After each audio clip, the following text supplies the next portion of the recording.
കൊരിന്തോസുകാർക്ക് എഴുതിയ രണ്ടാം ലേഖനത്തിൽ നിന്നുള്ള വായന. 3-ാം അധ്യായം 1 മുതൽ 11 വരെയുള്ള തിരുവചനങ്ങൾ. ഞങ്ങൾ വീണ്ടും ആത്മപ്രശംസ ചെയ്യുകയാണോ?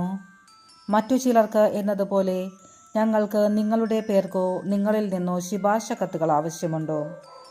ഞങ്ങളുടെ ഹൃദയങ്ങളിൽ എഴുതപ്പെട്ടതും സകല മനുഷ്യരും അറിയുകയും വായിക്കുകയും ചെയ്യുന്നതുമായ ഞങ്ങളുടെ ശുപാർശ കത്ത് നിങ്ങൾ തന്നെയാണ്. മഷി കൊണ്ടല്ല, ജീവിക്കുന്ന ദൈവത്തിൻ്റെ ആത്മാവ് കൊണ്ട്. കൽപ്പലകകളിലല്ല, മനുഷ്യരുടെ ഹൃദയ ഫലകങ്ങളിൽ ഞങ്ങളുടെ ശുശ്രൂഷ വഴി എഴുതപ്പെട്ട ക്രിസ്തുവിൻ്റെ ലിഖിതമാണ് നിങ്ങൾ എന്ന് വ്യക്തമാണ്. ഇതാണ് ക്രിസ്തു വഴി ദൈവത്തിലുള്ള ഞങ്ങളുടെ വിശ്വാസം.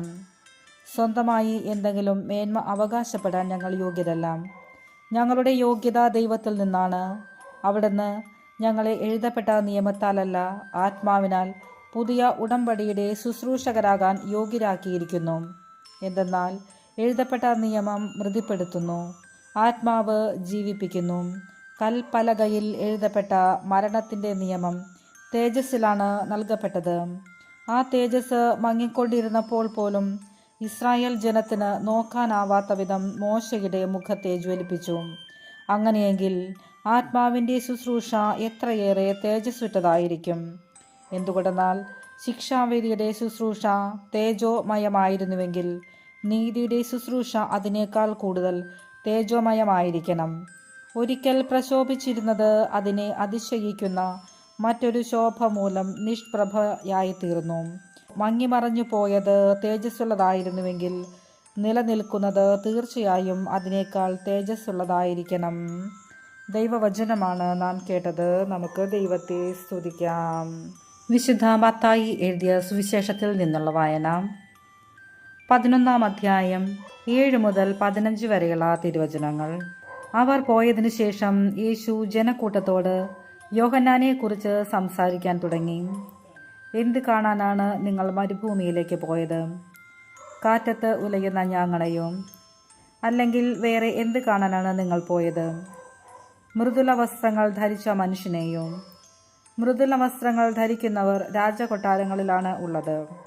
അല്ലെങ്കിൽ പിന്നെ എന്തിനാണ് നിങ്ങൾ പോയത്? പ്രവാചകനെ കാണാനോ? അതെ, ഞാൻ നിങ്ങളോട് പറയുന്നു, പ്രവാചകനേക്കാൾ വലിയവനെ തന്നെ. ഇവനെ പറ്റിയാണ് ഇങ്ങനെ എഴുതിയിരിക്കുന്നത്: ഇതാ, നിനക്ക് മുൻപേ എൻ്റെ ദൂതനെ ഞാൻ അയക്കുന്നു. അവൻ നിന്റെ മുൻപേ പോയി നിനക്ക് വഴിയൊരുക്കും. സത്യമായി ഞാൻ നിങ്ങളോട് പറയുന്നു, സ്ത്രീകളിൽ നിന്ന് ജനിച്ചവരിൽ സ്നാപക യോഹന്നാനേക്കാൾ വലിയവനില്ല. എങ്കിലും സ്വർഗരാജ്യത്തിലെ ഏറ്റവും ചെറിയവൻ അവനേക്കാൾ വലിയവനാണ്. സ്നാപക യോഹന്നാൻ്റെ നാളുകൾ മുതൽ ഇന്ന് വരെ സ്വർഗരാജ്യം ബലപ്രയോഗത്തിന് വിഷയമായിരിക്കുന്നു. ബലവാന്മാർ അത് പിടിച്ചടക്കുന്നു. യോഹന്നാൻ വരെ സകല പ്രവാചകന്മാരും നിയമവും പ്രവചനവും നടത്തി. നിങ്ങൾ സ്വീകരിക്കാൻ തയ്യാറാണെങ്കിൽ ഇവനാണ് വരാനിരിക്കുന്ന ഏലിയ. ചെവിയുള്ളവൻ കേൾക്കട്ടെ. ദൈവവചനമാണ് നാം കേട്ടത്. നമുക്ക് ദൈവത്തെ സ്തുതിക്കാം.